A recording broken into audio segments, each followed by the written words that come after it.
चुनी हुई सरकार और चुने हुए प्रधानमंत्री की कल्पना तक ही हमारा संविधान था, लेकिन इन्होंने तो प्रधानमंत्री के ऊपर एक गैर संवैधानिक, और जिसने कोई शपथ भी नहीं लिया था, नेशनल एडवाइजरी काउंसिल पीएमओ के भी ऊपर बैठा दिया।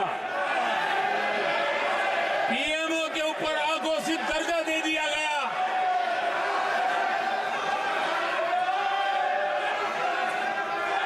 आदरणीय सभापति जी, इतना ही नहीं, और एक पीढ़ी आगे चले, और उस पीढ़ी ने क्या किया? भारत के संविधान के तहत देश की जनता जनार्दन सरकार चुनती है और वो सरकार का मुखिया कैबिनेट बनाता है। ये संविधान के तहत है। इस कैबिनेट ने जो निर्णय किया, संविधान का अपमान करने वाले अहंकार से भरे लोगों ने पत्रकारों के सामने कैबिनेट के निर्णय को फाड़ दिया। संविधान को हर मौके पर संविधान के साथ खिलवाड़ करना, संविधान को न मानना, ये जिनकी आदत हो गई थी। और दुर्भाग्य देखिए, एक अहंकारी व्यक्ति कैबिनेट के निर्णय को फाड़ दे और कैबिनेट अपना फैसला बदल दे। ये कौन सी व्यवस्था है? आदरणीय सभापति जी, मैं जो कुछ भी कह रहा हूं वो संविधान के साथ क्या हुआ उसी की बात कर रहा हूं। उस समय करने वाले पात्रों को लेकर किसी को परेशानी होती होगी, लेकिन बात संविधान की है। मेरे मन के और मेरे विचारों को मैं अभिव्यक्त नहीं कर रहा हूं।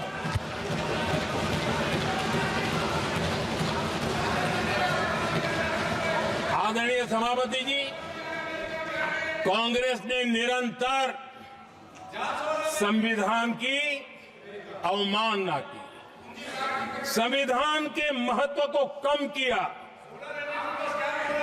कांग्रेस इसके अनेक उदाहरणों से भरा पड़ा हुआ है। संविधान के साथ धोखेबाजी कैसे करते थे, संवैधानिक संस्थाओं को कैसे नहीं मानते थे, इस देश में बहुत कम लोगों को मालूम होगा।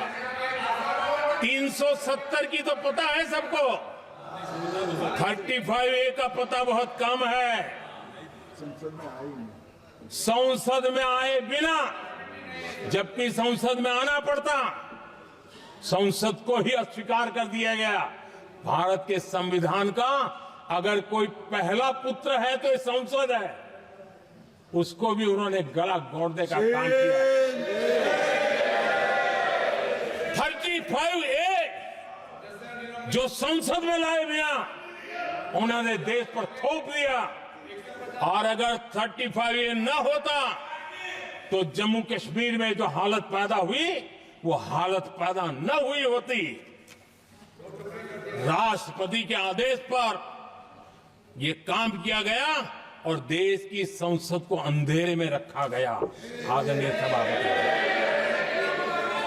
ये संसद का अधिकार था, कोई अपनी मनमानी से नहीं कर सकता था, लेकिन और उनके पास बहुमत था, कर सकते थे, लेकिन वो नहीं किया क्योंकि पेट में पाप था, देश की जनता से छुपाना चाहते थे। आदरणीय सभापति जी, इतना ही नहीं,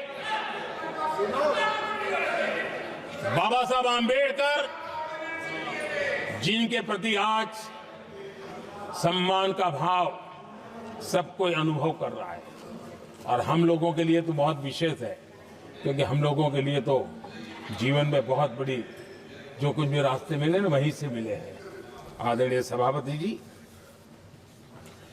बाबा साहब आंबेडकर इनके प्रति भी इनके मन में कितनी कटुता भरी थी, कितना द्वेष भरा था। मैं आज उसके डिटेल में जाना नहीं चाहता हूं, लेकिन जब अटल जी की सरकार थी तब बाबा साहब आंबेडकर, उनका जो महापरिनिर्वाण भूमि है, वहां पर अलीपुर रोड पर अटल जी की सरकार में बाबा साहब आंबेडकर जी के स्मृति में एक स्मारक बनाना तय हुआ। अटल जी के समय ये नहीं हुआ। दुर्भाग्य देखिए, 10 वर्ष यूपीए की सरकार रही, उसने इस काम को नहीं किया, न होने दिया। बाबा साहब आंबेडकर का जब हमारी सरकार आई, बाबा साहब आंबेडकर के प्रति हमारा श्रद्धा होने के कारण हमने अलीपुर रोड पर बाबा साहब मेमोरियल बनाया और उसका काम किया। आदरणीय सभापति जी, दिल्ली में जब बाबा साहब आंबेडकर के 1992 में, उस समय चंद्रशेखर जी कुछ समय थे, तब एक निर्णय किया गया था, आंबेडकर इंटरनेशनल सेंटर, यही जनपद के पास 40 साल तक वो कागज पे ही पड़ा रहा, नहीं किया गया। और तब जाकर के 2015 में हमारी सरकार आई।